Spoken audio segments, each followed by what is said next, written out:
Hey guys, Aaron Garba here, and welcome back to the Indie Filmmaker. And today in this episode, we have two guests on the episode today. We have Guy Owens and Brian, my brother, which was on the previous episode. And we're going to be talking about one of the films we made in high school called The Box Office War. So let's get started. All right, so Guy, what was your main role? I'll let you explain it like yourself in the movie, I guess. My role. Yeah, I was one of the workers. One of the civilians in this tale of terror. Um, what is it?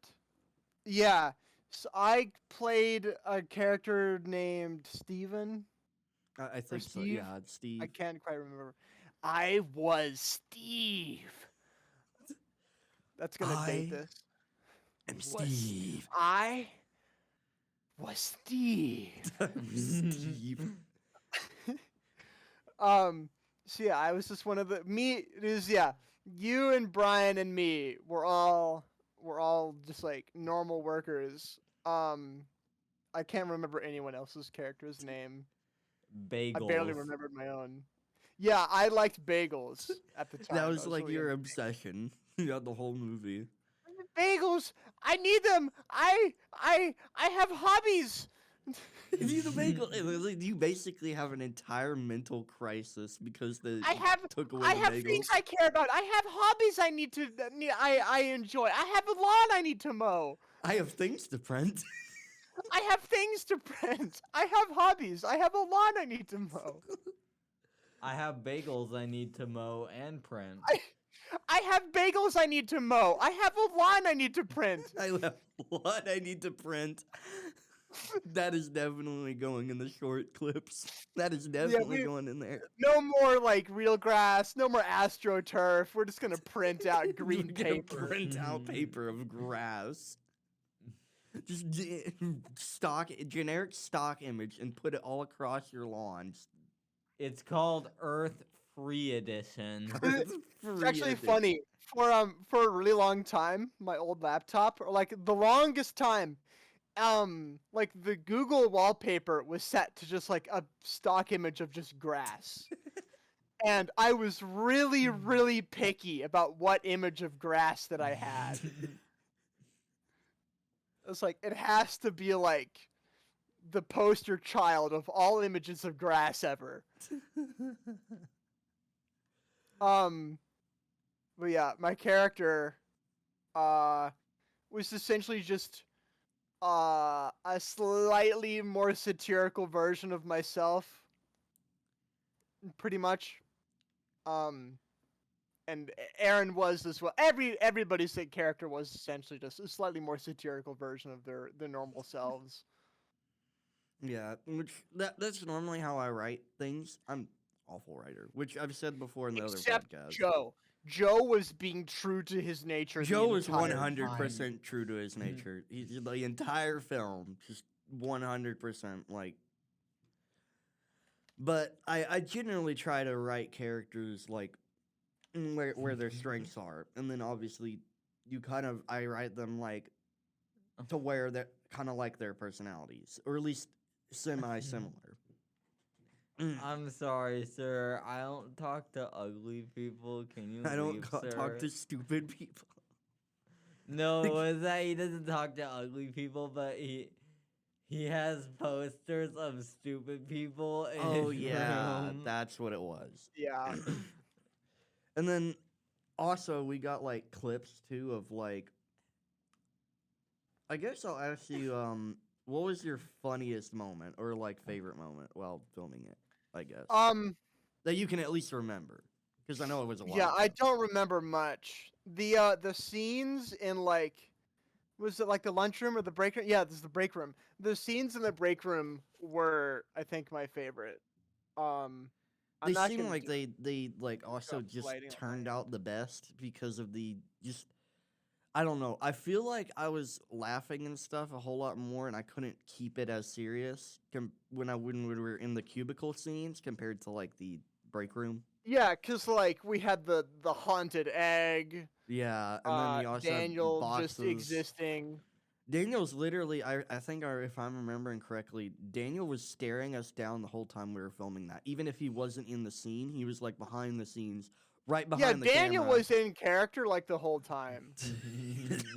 Those are the two main people that were always in character was Daniel, and then Joe. Joe. I'm dealing with something. And Aaron, you did say that you had trouble dealing with Daniel while he was on set. Yeah, it was kind of difficult dealing with him because he's matured now. Like you wouldn't believe like he's the same person because guy has told me this. Oh yeah. Like himself that he's gone like he switched from completely like obsessive with eggs and all that kind of stuff in the noodle to basically just all I like forgot everything's about the business. noodle. The noodle was this absolutely diabolical device. Okay, It was just like one of those sticky hands you just like throw and it like sticks to the wall. Or no, it started with like the sticky hand, and then there were like there were a couple yeah, like other expressly these like predecessors before the noodle. rubber worm toys, and I talked about the Chewy fidget coming before the noodle. Brian, you gotta move towards the mic. Yeah. There. the what about what? I was just trying to move towards the mic because he's like kind of farther Oh. away. Brian can move the mic closer to him if he's comfortable. Yeah. But anyways, like the noodle was like a diabolical device. It was pure evil. You would like slap people with it. That also I don't think Yeah, you just swing it around all the time. I don't think it made it into the movies. The squishy eggs definitely made it into the movie because the squishy eggs was like his spy that he had sitting Yeah. and like doing things the whole time. And then like I remember Jacob's scene. I barely remember it. When he basically took all the Keurig cups and then just stole it and then just said screw this job and then left. Yeah. That was a good scene. Actually, I have the some of the scenes we can watch them. Where is it? I guess we'll watch behind the scenes because this is like what happened when we were actually like in the middle of filming the office scenes, or not the office scenes, but the break room scenes. And you can see Jacob, Daniel, and then Cameron's right barely out of frame. We have actual confirmed footage of Cameron. This is amazing. This is absolutely Rare amazing. sighting. A rare sighting indeed. And you could tell like how we built it, put it all together. And this was actually a big effort, a big part. And I think Guy was probably one of the big contributors, I think, to this was actually building the set. Because, like, we had other students doing other things, working behind the scenes. Of course, we're acting. I'm acting, directing, and all that. I was like So- the one guy that was comfortable using a hot glue gun. He like had an entire plan of how we were gonna glue them together to like, and you can kind of tell like I guess I'll let him take that over and like explain the process real quick of how he did that. Well, I didn't really remember it. I mean, all I would really say is just, be mindful of where all the joints are, where the folding points are. Make sure, like, you have the, make sure you're forming your triangles. Make sure it's stable. You don't have things that can fold in on themselves easily. And then like we basically had the entire team that was like gluing the boxes and then setting them up. And we also had to kind of tear it down a little bit too, because we had to set it up for the scene with Daniel. Like you can kind of see right here. He actually has the noodle. Right there. He's swinging it around, and Yeah. got Jacob. The way we filmed it, I think we filmed it on this camera, if I'm remembering correctly, and we had it connected to the mic. to directly to the microphone running, because normally, if you're actually doing it professionally, you'd have a separate audio recorder. I didn't have that at the time, so I just recorded directly into the camera. But it's technically better than having no microphone at all, because we had an actual microphone attached to it, and like that's how we got the audio. And Jacob was like the main guy for doing that pretty much most of the time. I think only a few handful of other people actually took over that job in a few scenes. But Yeah. yeah, it was a process, because I remember when we first started, the whole concept of and like the whole idea also had a lot of ideas had to change. Like a lot of characters had to be cut. I think even at one point we had Eva on there at one point. Let me see if I Yeah, can Ava. find it. Yeah, I have the. You forgot her name. There we go. This is like the actual draft. I found the pictures. Dude, that drawing is so lifelike, it's scary. It's. I don't know how the depiction is that close to reality. So It's like almost like you took a picture of it and printed it on the board. so like when in the previous podcast we actually talked a lot about this and how it started. We were in Mr. Sean's class when this got filmed. And anyways, we cut these scenes. Like we didn't add the scene with the folder or the computer. We had the scene with the coffee. We didn't do the bagels or donuts. We didn't have the budget for that. We didn't do. I can't remember if Joe kept his name as Perry. I can't remember. I don't even think we mentioned his name. Yeah, he's literally just referred to He's like just as there. Joe by everyone. And then, of course, there's the Andrew scene where he's like the janitor. I don't know what this is supposed to be a drawing of. I'm guessing this is like a picture of a small trash can, and he's holding it. And we got these bits. So these are all the characters. Mr. Eggerson, who's the boss, which is played by Daniel. Mr. Eggerson, the CEO, which is Isaac H. Carl, which is me. Steve, which is Guy. Andrew, which is the janitor, which is Aiden McDaniel. Herod Richardson, which was supposed to be an HR person, which was supposed to be played by Isaac P., but I think he also got busy with something. Perry, the receptionist, which is Joe. Dean, Brian. And then Mark. Wait. Yeah, Dean was originally cast as Michael. Michael didn't make it, or he was busy. And we changed the name for some reason. I don't even know why the name was changed. Because originally Brian's character was going to be named Mark. And then at some point we switched it when we realized we couldn't do Michael. And then Jesse was supposed to be either Ava or some other person that was going to play that character. But I can just we never got to do imagine that. like Joe as receptionist, him going like, "How can I receive you today? How can I receive you today?" But it's oh man, filming the entire thing was a big task. To even begin with it was kind of hard, because we had to focus all these people who are on multiple ends of the spectrum, and they're like a lot of them can't stand still at all because of their condition or whatever, and some of them are like literally like just sitting there. Are we gonna record? Are we gonna we gonna record? record? Are we gonna record? Are we gonna record? Can we record now? Are Can we we record now? recording? Okay, are we Are we recording? recording? Wee! Yeah, that happened. It happened a lot, and then kind of Happened the a lot. same. The same thing that happened with Daniel, because being able to focus him, and he was like just the whole time he was like miming, so like it was hard to channel his energy towards his character. And then of course I remember when we had the one scene where he was supposed to look all serious, and he was gonna be like this, and then like the timer goes off, and he's like. Yeah, He's, like, that's the squishing best his- scene in the That's whole like in the whole amazing. thing. That was a masterful scene. It's so good.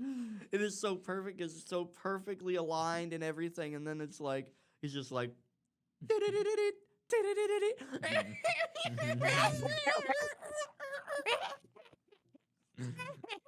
I love how it implies that he has just a dedicated time to just squishing his egg. Yeah, Oh god, it was so. he's that much of a control freak. He has to freakishly control himself. And then, of course, we got. Let's see. Oh my god. The behind the scenes was actually kind of painful to film because we were on like. I was on a longer lens. I didn't Yeah, have you were more access. focused with like instructing everybody what to get ready for next than documenting the. Which I wish I had other more moments. cameras to like throw everywhere. Throwing cameras everywhere. Everywhere. The cameras, they're everywhere. Everywhere. They're like bugs. Oh god. And Carl, why is it raining cameras? Carl, what did you do? Carl! Why is it raining cameras? You got like, so you can kind of Cameras aren't supposed to bleed and scream. You could kind of see like how Daniel's office was set up. We just piled a bunch of boxes behind him. And then we also, Yeah. I remember we taped a bunch of pictures of just eggs and chickens behind him. That Yeah. was perfect.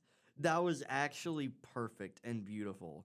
And then Cameron helped a lot because remember the German helmet? He actually wore that most of the movie until the scene with Jacob. I remember filming this when it happened. The first bit when I said enough is enough, enough is enough. Yeah. Take it down. Jacob then comes in with the broom and literally just stabs it. It's so violent. Yeah. And then I think Joe ends up hitting you. You hit Joe, and then he ends up hitting you at Yeah. some point. I went to bat the egg, and I hit the egg, and then I hit Joe in the face. Oh god, and then we got this scene. This is the Aiden McDaniel scene. There's Cameron with the German helmet. That's how you did this one? What? I don't remember that. I remember like, yeah, I remember sitting in the hallway like struggling to keep my laptop alive. Oh man. I remember the wall was so unstable. Brian had to go back there and hold it. He had to physically hold the wall because it was like taped up there, held by like shoestrings and paperboard and like just things.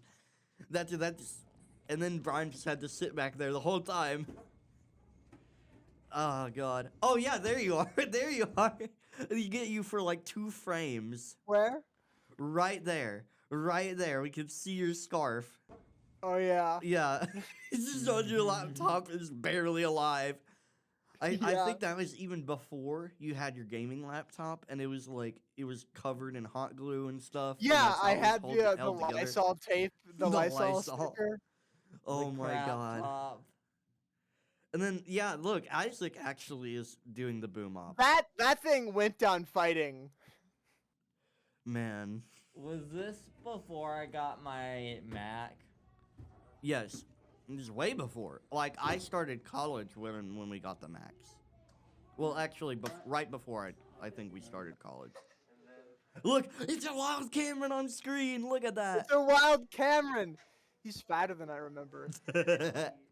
He's fatter than I remember. And Yeah, he went on his skinny arc. He Like went on every his time How, skinny they- how arc. little we see him, he like spontaneously changes weight. He's Mhm. just randomly changes weight. I think he mentioned that before. The last time I saw him, I took him out to eat, and he looked like probably like a 38-year-old Catholic priest. He's like Luffy. He's gonna eat a whole lot and then just inflate in size, and then in the next scene he's gonna be skinny again. Yeah. So like, when we filmed it, the idea was. Wait, does it sound like that right now? No. It's just funny seeing that again. So It's like basically, this was what 6 years ago. yeah, something like that. It's forever ago. I've changed so much.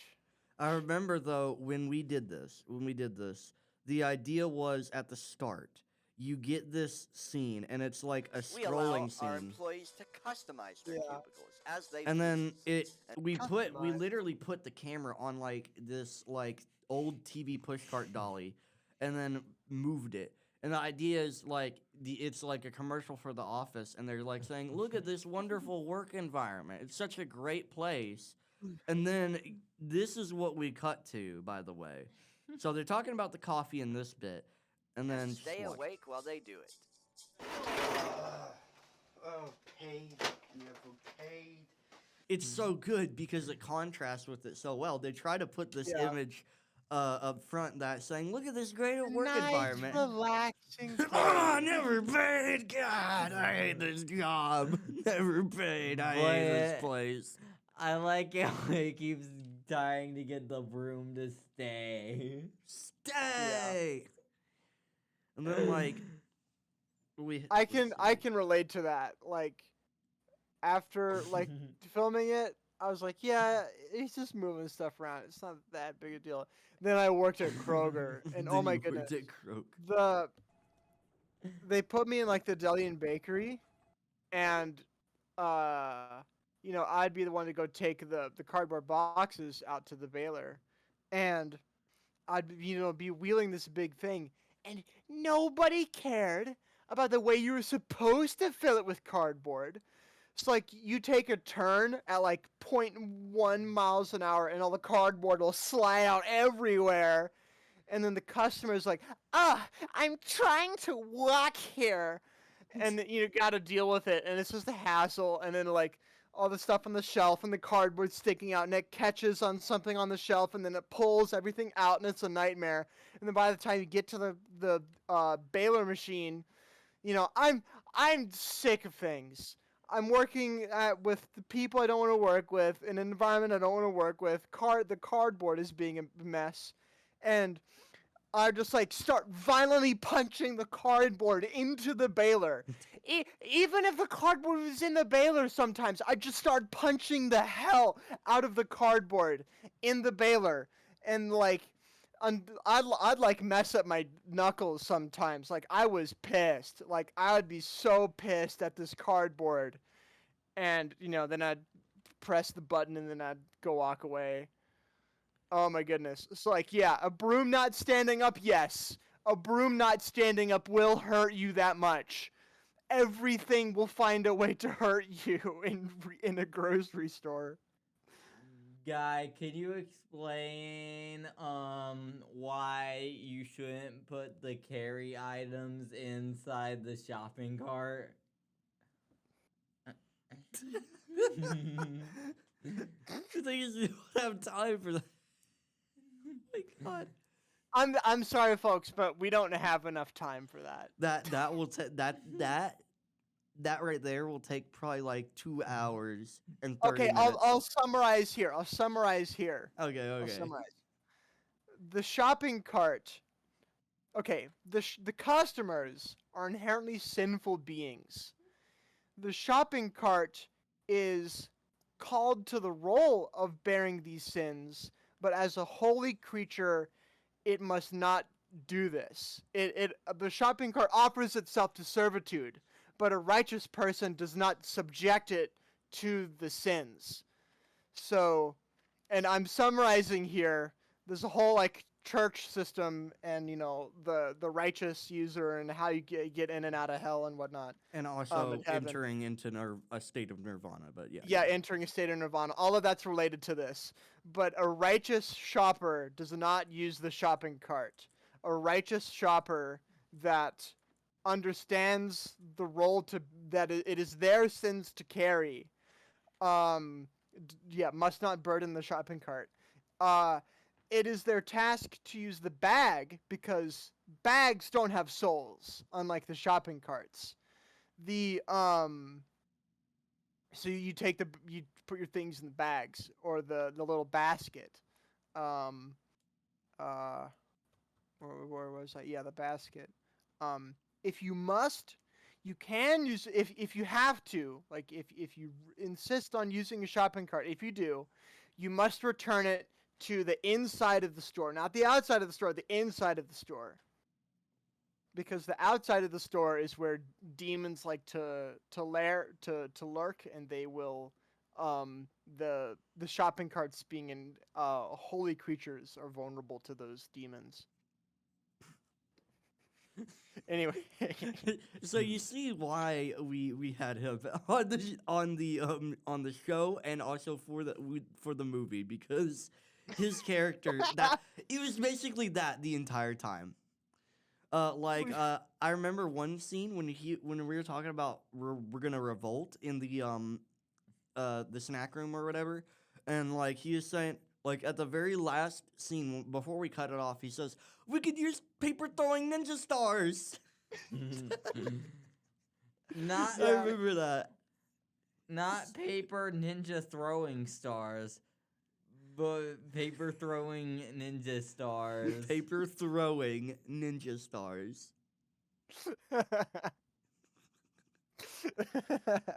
Let's find that scene real quick, shall we? Here, while you go find it, I'm gonna go get water. I'm really, really thirsty, and I'm gonna die. All right.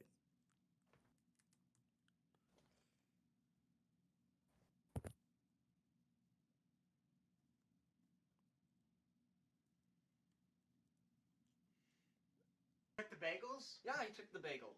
But I need those to work right in the morning. Yeah, I need my coffee in the morning. If I don't have those, I'll start twitching and shaking because Like, I'm hungry. The only And coffee then my machine we typing will have look like someone with is this Parkinson's piece disease. of junk that doesn't even work. I don't even know why we still have it in this office. He Parkinson's threw disease. away my Nintendo 64 and stopped me from having breaks because I wasn't being. Okay. Thing is, we never got the Nintendo 64 on set. I remember Yeah. that. We just had like my 3DS. But you know what Daniel throwing away the Nintendo devices reminds me of? What? How about a nice room in a dungeon for the rest of your days? All right, I'm back. Let's see the paper throwing ninja stars, the paper mowing ninja stars, Are you ready? paper growing ninja stars. The paper growing ninja stars. Paper mowing ninja stars. All right. I can't believe Mr. Eggerson freaking took the bagels and the coffee. Wait, he took the bagels? Yeah, I took the bagels. But I need those to work right in the morning. Yeah, I need my coffee in the morning. If I don't have those, I'll start twitching and shaking because Like, I'm hungry. The only And coffee then my machine we typing will have look like someone with is this Parkinson's piece disease. of junk that doesn't even Parkinson's work. I don't even know why we still have it in this office. He Parkinson's threw disease. away my Nintendo 64 and stopped me from having breaks staring because I into the wasn't abyss. being productive. He turned my Nintendo 64 into a PlayStation, which is garbage. I thought you only play your PlayStation Which is on, like, garbage. I can't do anything without those freaking bagels. breaks. Which is I garbage. can't do anything without those I bagels. threw away my I break. need those bagels. He freaking I get hungry and then I start twitching and shaking and shaking and twitching. He and burned I my can't freaking think and I posters. can't talk. And He also He burned my posters. My You could have at least shredded You can't take away my posters. He burned mine. Okay.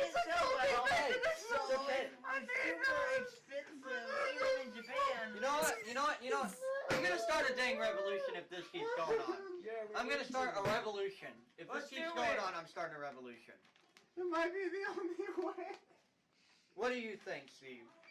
Yes, anything to get my posters. What do you guys think? How are we gonna start a revolution without getting our bagels. We paychecks need the cut? bagels. I don't back. freaking care. At this Mark point, this is Rowley. like Hey, this goes against the laws. pitchforks. in my opinion, something- I think that we should something, just get rid of that ugly and stupid person. We could use paper Eggerson. throwing ninja stars.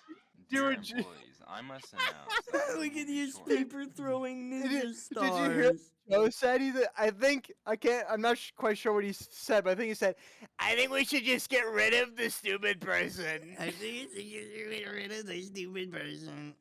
The best part about this, why I think it's so funny, is none of us are even remotely trying to act like adults. We're just there It's existing. just existing. These are not employed people. These people are being employed by autism. Being employed by autism. And wouldn't it be funny if you went up to the coffee machine and said, it says right here, cure those Great Depression blues with a nice cup of Joe. God. That the boss took away the bagels? And the So coffee? I think one of the other scenes, I'm trying to remember how many scenes we actually filmed in this room. That doesn't even work. Yeah, it's full of dust. Yeah.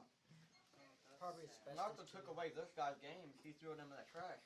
He It's tried not being burning- produced he anymore. tried shredding Can't all of find our the posters. original controllers. He like shredded all me and his posters. He shredded Steve and my posters. I tried to save what I could. Did you save mine? I think I got one. Oh God, thank you. We seen Which one? Which one? The one with Kick Wild. Oh, thank God. Kick wild. At least he did. At least he Kick did. wild. For copyright reasons, we couldn't. For copyright reasons. You have posters of stupid. Oh yeah, Aaron was afraid of getting sued by Disney, so he changed Nick Wild to Kick Wild. Oh God. Yeah, that's a I'm big deal. pretty sure that's like against some labor law or something. Like I the have- Constitution. I have hobbies. I have a lawn I need to mow. We have things to do. Yeah, I'm I never need gonna sleep. forget that.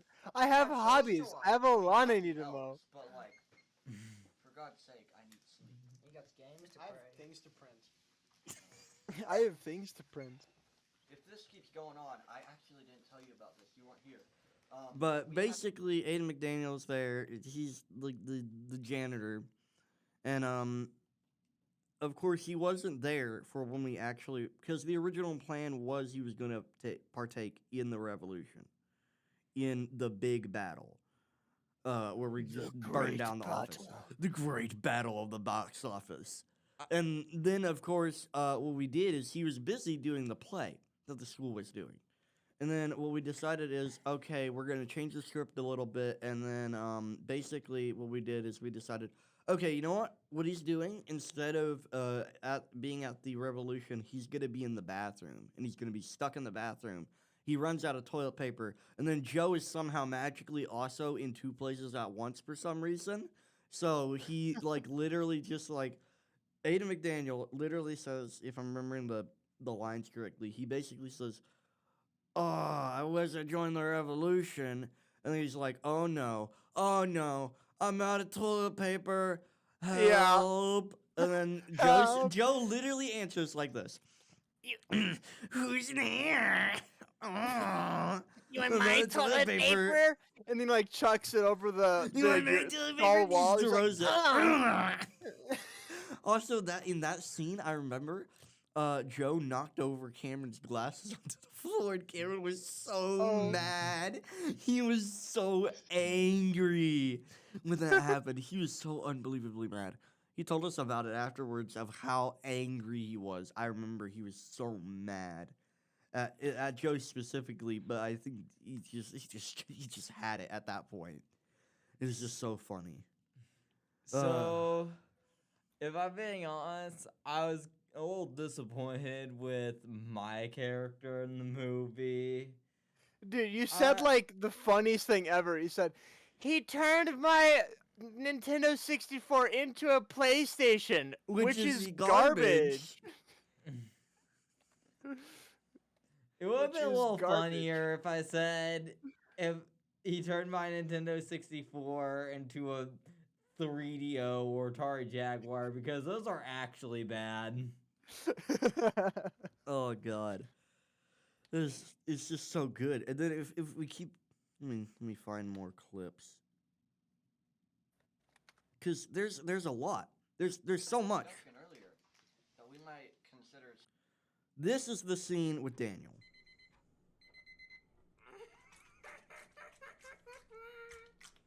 Yeah. And the best part about this is he's perfectly serious and calm beforehand. He's just like this. And the only thing you hear is this clock in the background staring into the camera. And then he just begins to slowly smile and then starts squeezing the eggs. Yeah. then- That's the ability that autism gives you. The great ability. This is the Joe scene with You have some toilet paper? Yeah. Can you give me some good stuff? Steve! Steve, protect us for me if I don't make it back! And then we cut to this scene where he's gonna get fired by the CEO, Isaac. Hello, Big Egg. Hello. How are you doing? Big egg. What brings you to here? I heard some of your clients want were shortening the stuff lunch times. Shortening the lunches time. They have a long enough lunch. Big Egg. They have a long enough lunch.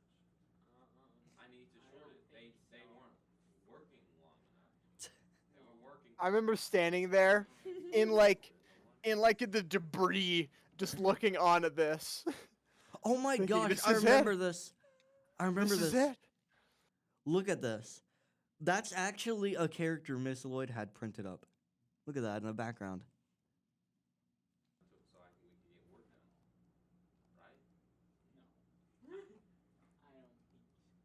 Right? I don't think so. Where? Are you talking about the Bitmoji? Yeah, that whatever that thing is.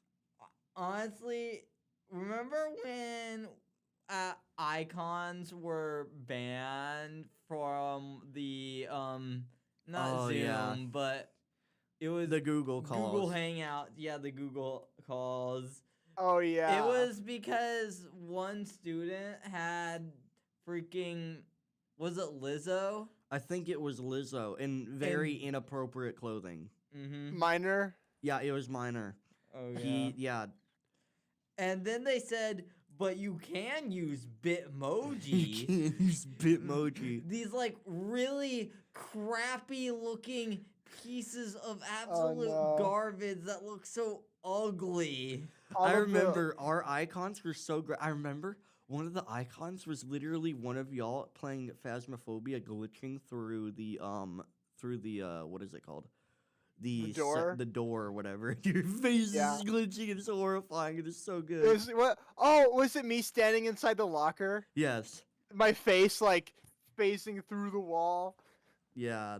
But if I were to summarize how bad Bitmojis are, Oh think of dear. the Xbox 360 avatars as like Oh, the no. off-brand version of the Mii's on the Wii.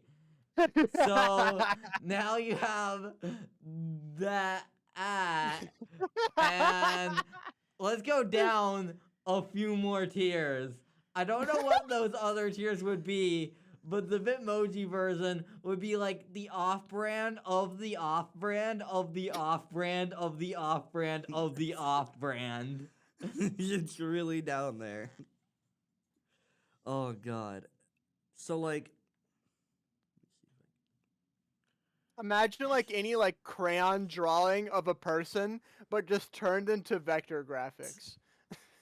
That would be of a higher quality. but this is like the end scene for like the thing. And then like it's like you're fired. He loved playing this bit. It snaps his fingers. We have Lane Yeah. and Jacob walk in and take him away. Yeah. But he's laughing too. He's like a complete psychopath. Yeah. That's what makes it so good. Hello, guys. This is a good scene. Look at Brian is speaking through the box. I never noticed that before. This is probably Oh, like yeah. my 50th time ever watching this movie. I've never noticed that he was right there, peeking his head He's through that always box. there. He's always there. This is Kyle, Steve, Dean. It just jumps out. Like a Jack in the Box. And then basically he comes out and like he comes and he's a normal janitor. He's not a complete psychopathic dictator like Daniel. And he's like giving our stuff back or whatever, and I still have that carrying case for the Nintendo 3DS. In fact, if you let me exit the podcast studio for a bit, I'm pretty sure I can get it from my backpack. Well, we'll do that later, but yeah, and then like that's what I really like about this is how it was all done independently and like the amount of creativity we were able to use doing this. So I don't know if Guy remembers. I don't know if he's seen. I think he's seen bits and pieces of the No Clip short film, right? The Backrooms Maybe. movie that I made. Yeah, I've seen your friend Toby like grabbing the camera and like running through the hallways. Yeah. That was so good. I have an example of it from a previous recorded podcast episode. So like when we did this, the context is essentially that I'm wandering through one of the backrooms levels, the more dangerous levels, and then of course you see me, and then of course this all relates because it's all done independently, and we were able to do things like you wouldn't think that you'd be able to make something, out of a bunch of boxes or whatever, but people do it all the time. Obviously, way better than we did. But like I've seen people make like fake guns out of like cardboard and stuff. And Yeah. of course, Toby's idea was, why don't we just literally, we're doing a silhouette, so you're not going to see details of the face, but we're going to cover him in either peanut butter or tomato sauce or both, and it's going to look weird and freaky. You're not Yeah. going to tell that it's tomato sauce. This is the bit right I was here. only worried when we started doing the monster stuff because there was even a point when I was throwing out the idea of like, what if? Because I was already like, I'm taking my off favorite part right here. Yeah, so I took off my shirt, right, and I was like, well, what if we go to Walmart and we get a bunch of peanut butter and we just slather me in it? Because again, like, okay, and hear me out. So hear me out. I'm in a silhouette, right? If we get the peanut butter sticking and like looking pointy and looking weird and demented, and you see that silhouette, it's gonna look weird and creepy. It's gonna look messed up. It's gonna look messed up. It's gonna look like he's like the slosh monster. And so that's what I was like. Tomato sauce. Yeah, like pour the tomato yeah. sauce on. That was an gallons of idea. tomato- That was an idea too. I was like, let's get peanut butter and some, tomatoes.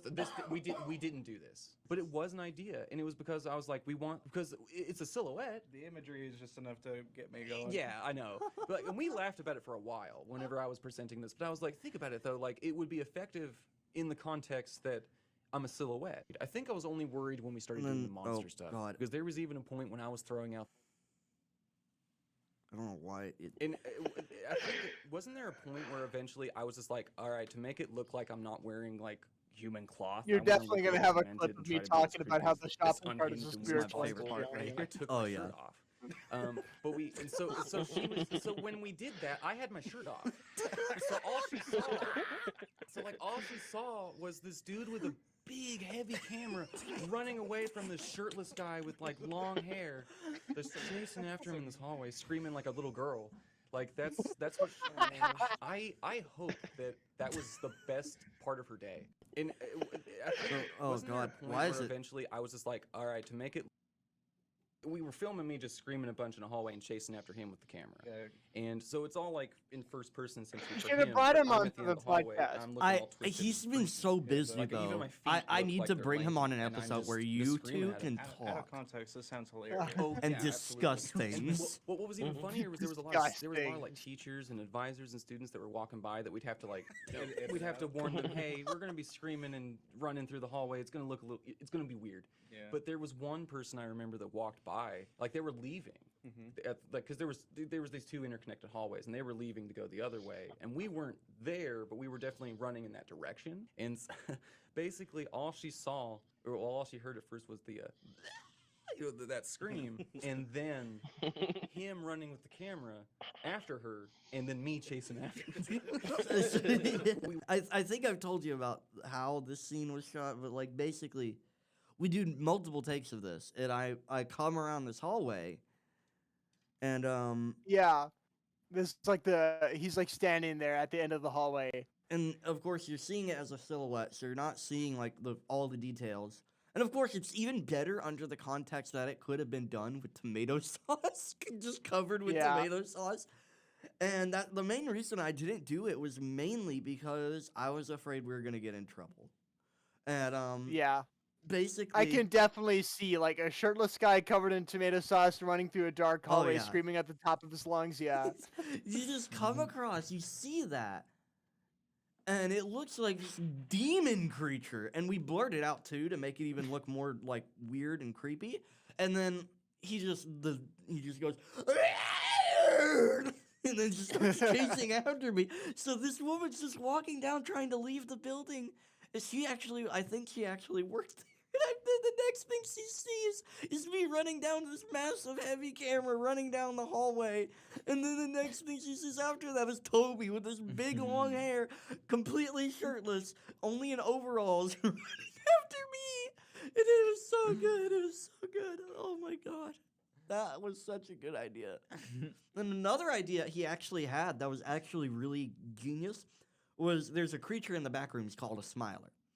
And it resides in like these dark areas. And all you can see is like a smiling face and like some eyes. So we had an idea of what if we do that but with Christmas lights? We take Christmas lights and make a smile thing and then like do like little dots for like the eyes or something. Yeah. We didn't end up doing that because everything got rushed because we were doing it for a class, or I was doing it for a class.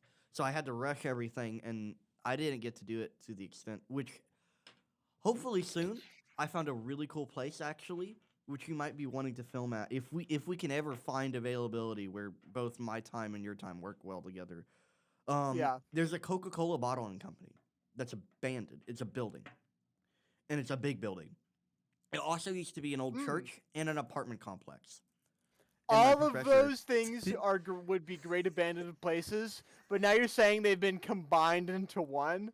So, Dude, I gotta see this place. to give you the context of how I found out about this, my professor actually, I filmed a band with a band called 3 Years Apart a Your while back. professor is like a mythical legend. He is. I need to show some of his films sometime. I need to have him on the podcast. I keep forgetting, and it's just, I know he's busy, he has kids to take care of and all that. But I need to get hit all three, the trifecta. You, Toby, and him all on the podcast together, and then we can talk about this stuff because that is a legendary moment right there. And basically, what happens is he is going to film another music video. 3 Years Apart, the band comes and says, "Hey, we want to film another music video." And then apparently the guy, one of their dads or whatever, says, "Hey, I know the mayor.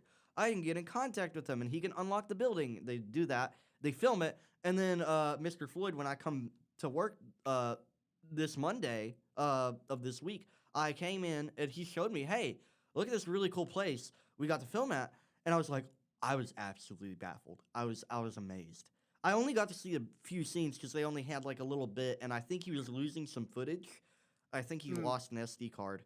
But anyways, he was filming and showed it, and it is amazing. He was telling me, he even was writing down a diagram on a piece of paper showing me how complex the building was. There's so many intersecting hallways, and apparently the lighting was so good because they shot it during the day.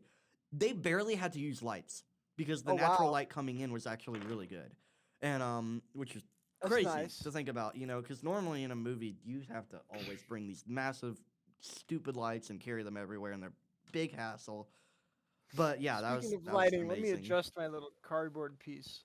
The little cardboard piece. There. Oh man. But like, that's gonna be a place that I gotta film. I gotta try to see if I can get permission to film in there because that's gonna be amazing. To film, I want to do another continuation of the back rooms because we got Nick. Yeah. We got Nick back in the day when we were still actually interacting with him. We've kind of split apart now at this point. But anyways, back when we were still interacting with him, and when the No Clip film, before it was even created as a concept, I originally had the idea of just doing a Backrooms like series, like a show, not even a short film or a movie. And the original, I think, concept was, I think, when I first figured out the Backrooms, and then also learning about Everywhere at the End of Time, all combined together, and watching these long, extensive video essays about this stuff, which is a whole nother thing. It's amazing, beautiful. If you're into that stuff, you should check them out because it's just amazing. But anyways, I'm learning about this, and I learned about a Backrooms level called Level 55. And I'm like, oh, that sounds interesting. Essentially, level 55 is, it looks like any generic grocery store, like Kroger or Walmart or whatever, and you have these massive aisles of freezers. There's a demented freezer in this level.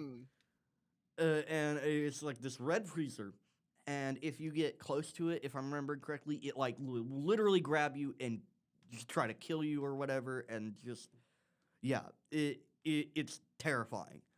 But it's also interesting because you're completely alone, completely devoid of entities besides that one creature. And I think also the way the food works, like if you were to take it out of the freezer, it immediately starts to degrade before your eyes. Huh. So you can't like really eat any of the food. And then I That's think some of the interesting. food has like problems with it because it will like do weird stuff to your body. Anyways, that was the original concept. I wrote that up, and then I come to Nick and I'm like, you know what? I want to make an entire show out of this. He starts writing things. And then I'm like, oh, I have a class I got to do. I got to get something done. I'm going to do backrooms. I film it. We start writing things and whatever. And then Professor Floyd comes to me and says, hey, Toby exists. This person, this absolute legend named Toby comes along, and I get introduced to him, and I'm like, we hit it off right away. We start talking about this, and he's apparently, bless you, at this time, literally at the exact same time as I'm about to film this movie, and he is getting on board onto the project, his girlfriend is literally showing him SCP and Backrooms. Oh, nice. Around the same time. So he's learning about this, and then I come up to him. Floyd says, hey, Aaron needs help with filming backroom stuff, and he's like, oh, I'm in. And then we just hit it off, and it's like, it's perfect. It's absolutely, it's beautiful. I know we've gone completely off track from the box office, but the point is it all interconnects. Because you got the build up. Obviously, it's awful. Honestly, the no clip film I think was probably one of my best works still today.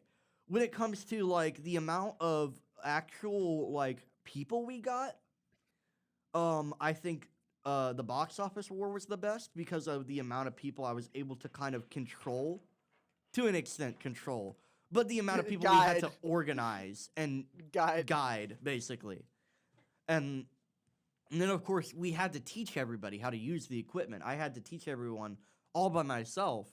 You know, there's not really anyone else who really had that experience besides Daniel, and even then, Daniel, the only thing he's really done was like streaming.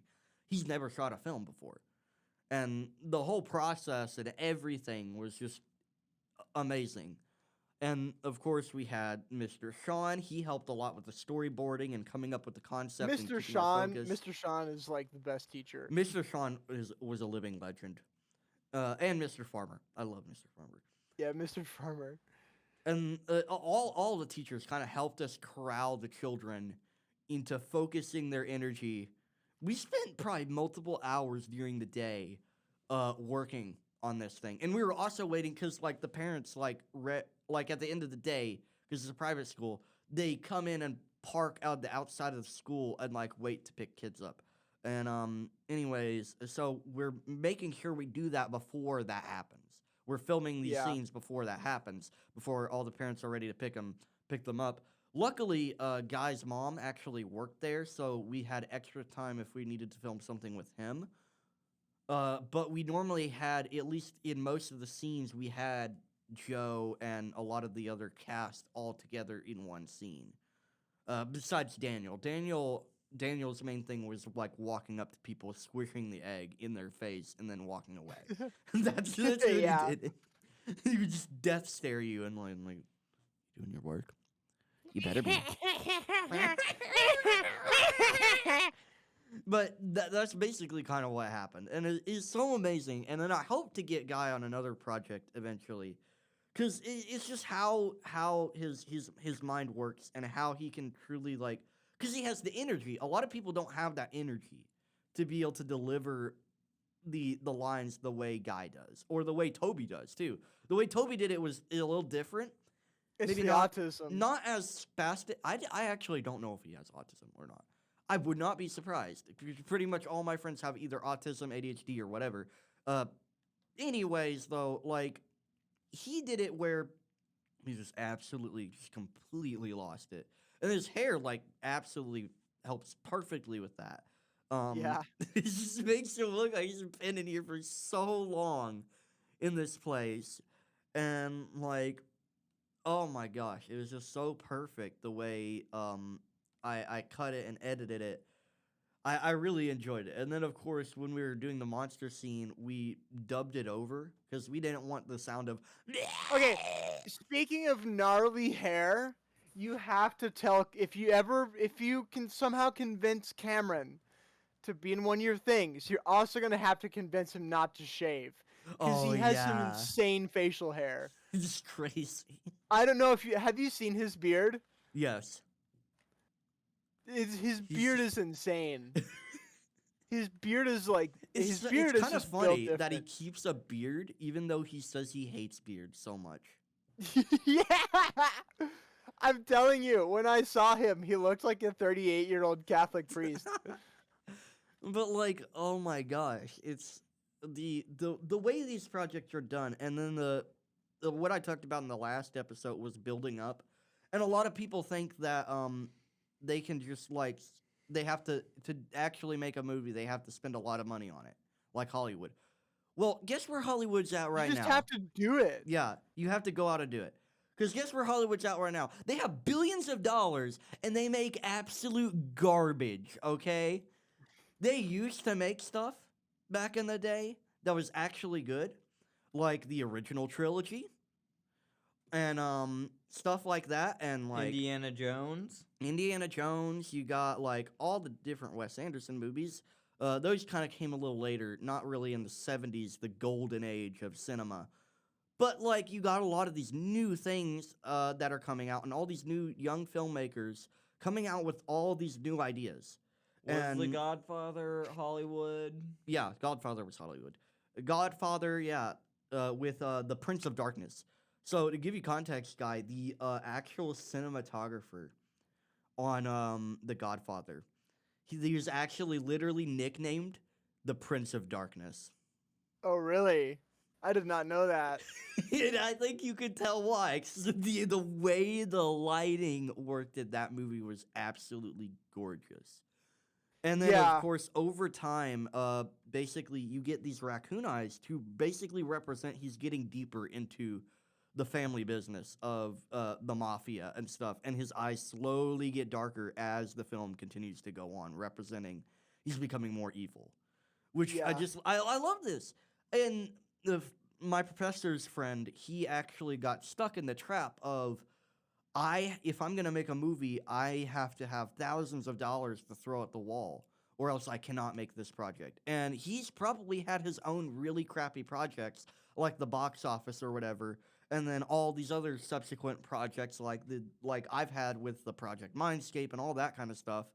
And he's had those projects probably when he was a kid and probably filmed stuff as a kid, and they were all bad, but he was learning how to do it.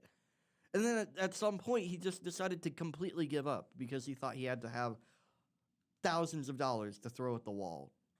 And yeah, it's really sad to see that happening. And it takes over too many filmmakers.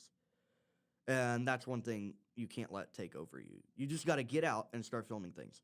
That's what I've been doing. I've been trying to work on all these small projects and just get them filmed. Because first off, I get paranoid and really annoyed if I can't do something. I need to film something. I need to be making something all the time or editing something. And it's fun too. It's actually really fun when you get to go out with all your weird little friends, and you get to film just stupid Like stuff. stuff like The Trip. Oh yeah, the trip. The trip was amazing. I'm still trying to edit that. But like all this stuff coming together, and it really is a learning experience, and you just build it over time. Those big projects you Yeah. can kind of put not necessarily on the back burner, but you got to realize that they're for later because they require a lot of work. They require a lot of people. Making movies is not an easy task. yeah, like the box office, it took like pretty much the whole school. Yeah, it took all the entire high school to make it. And then even the teachers also had to help direct people and keep them focused. Make sure they didn't kill each other. Yeah, and we have to have people that are operating boom mics. We have to have people like doing all these different things. It's kind of similar to like the Allied invasion of Normandy in a way. It's a monumental task. So to give you context, because like when you think about it, most people think it was an army. Oh, in World War II, we just have the tanks and the infantry.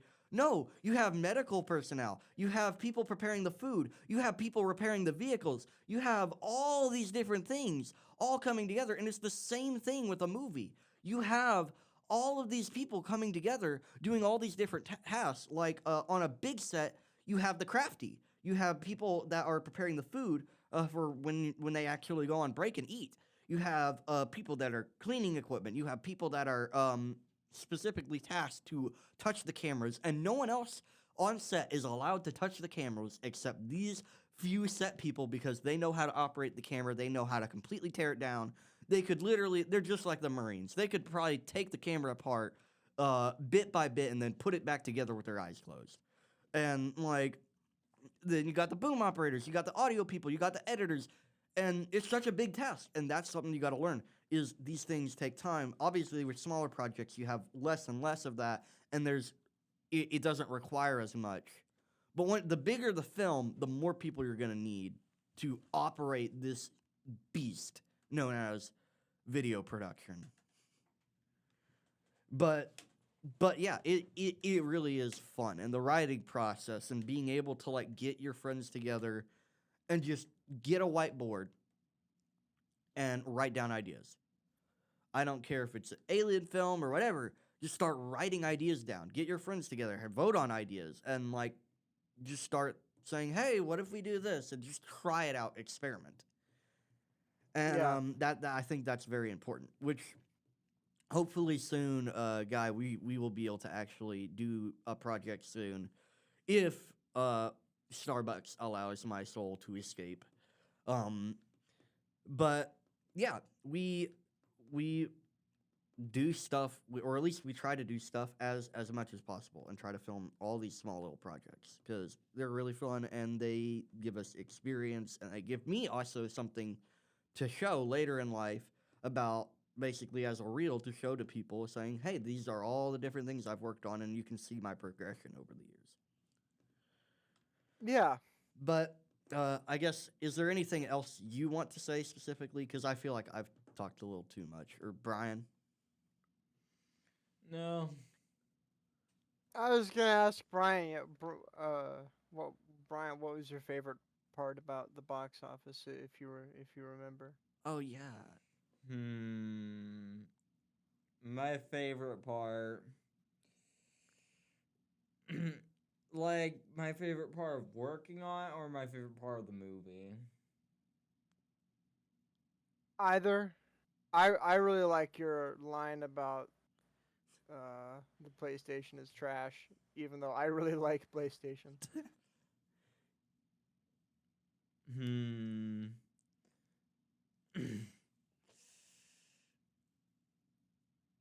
I think my favorite scene, it would have to be the one with Daniel just like squishing that egg at the right time when the timer goes off. Oh, that was such a good scene. It was such a wonderful scene. But it was also really funny hearing him call the bot, the CEO, Big Egg. And then I guess, what was something that y'all both learned about, like, filmmaking, I guess? Like, that you didn't know before or didn't understand, like, fully, like... And it could be anything about the process. The boom mic needs to be really freaking close. That's a really, like, hard job. God. A lot of people underestimate it, but the boom mic guy like gave his heart and soul to the cause. I guess one thing I might have learned is that you do gotta consider the budget. Because I remember when we were coming up with concepts for this that we could maybe do like a martial arts film, but in all honesty, that wouldn't have worked. The having an office setting would have worked much easier for the locations we were filming in. Yeah, it's and with the boom mic, with I guess locations, with locations, one thing you can do you could get locations for free if you just ask. And the worst thing they can do is like if you go to someone and say, "Hey, can I film here?" The worst thing they can say is no. When you really Yeah. think about it, like, and don't trespass. Do not trespass, please.